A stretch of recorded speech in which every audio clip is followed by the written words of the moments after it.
রাধে রাধে, কেমন আছো সবাই? আশা করি ভালো আছো, আমিও ভালো আছি। তো আমি মৌসুমী চলে এসেছি তোমাদের সঙ্গে আমার আর একটা দিন শেয়ার করতে। আমার ভিডিওগুলো তোমাদের কেমন লাগে তোমরা অবশ্যই কমেন্টে জানিও। তো সকালবেলা রান্না বসিয়ে দিয়েছি। তোমরা জানো তোমাদের দাদাভাই কাজে বের হয়, তার জন্য আমার সকালবেলা রান্না লাগে, মানে অনেকটা সকালেই। আর আমি ভাত বসিয়ে তারপরে আমি অন্য সব কাজ করি।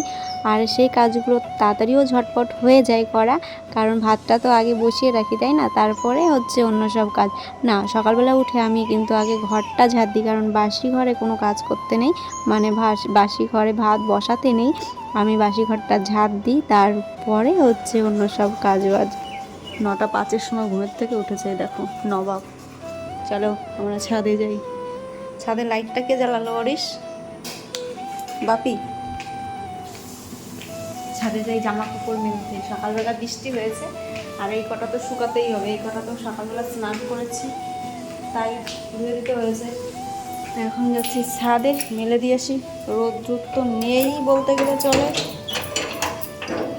একটু রৌদ্র নেই। দেখো রৌদ্র নেই, একটু নেই, কিন্তু জামা কাপড়গুলো আমার মেলতেই হবে, কিচ্ছু করার নেই।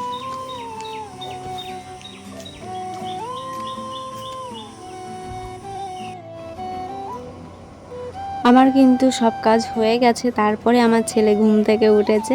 কেন বলো তো? আমার ছেলের হচ্ছে শরীর ভালো না। ও আজকে স্কুলেও যাবে না, বলেছে মা আজকে স্কুল 10টা থেকে, কিন্তু আমি যাব না, আমার শরীর ভালো না। তো রাত থেকে ও জ্বর এসছে, আর জ্বরের ওষুধও খাওয়ানো হয়েছে।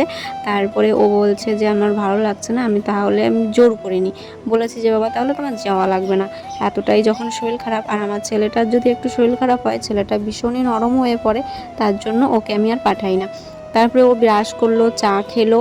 হ্যাঁ, তার আগে 1 গ্লাস জল দিয়েছি, কারণ আমার ছেলের প্রতিদিনের রুটিন যে সকালবেলা 1 গ্লাস আগে জল খেতে হবে, তারপরে আমি চা দেবো।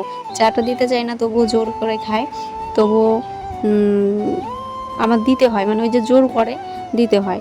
তারপরে খেয়েটে ওই যে বই নিয়ে বসেছে খাটের উপরে।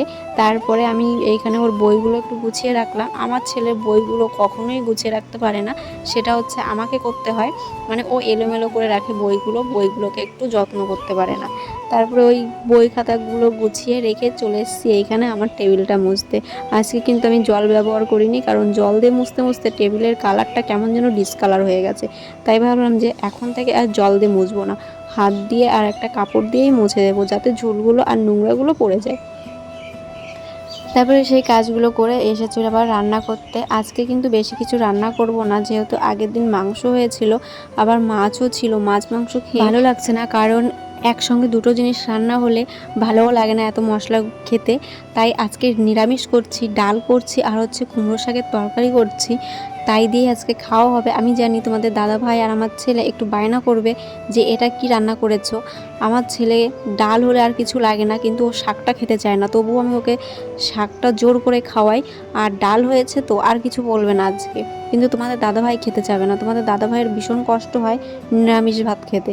ও সবসময় মাছ মাংস ডিম এটা হলেই হয়, কিন্তু আমার ছেলের যদি একটু নিরামিষের সঙ্গে ডাল হয়, তাহলে ওর কিছু লাগে না, ও আর কোনো বায়নাই করে না।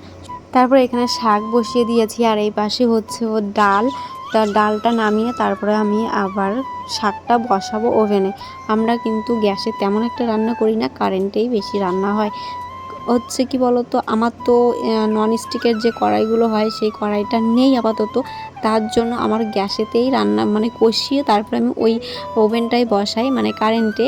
আমার যদি ওই ননস্টিকের কড়াইগুলো থাকতো, তাহলে আমার আর এত কষ্ট করা লাগতো না। কিন্তু আমি কিনবো, সময় হোক সবই কিনবো, কিন্তু একটু দেরি হবে।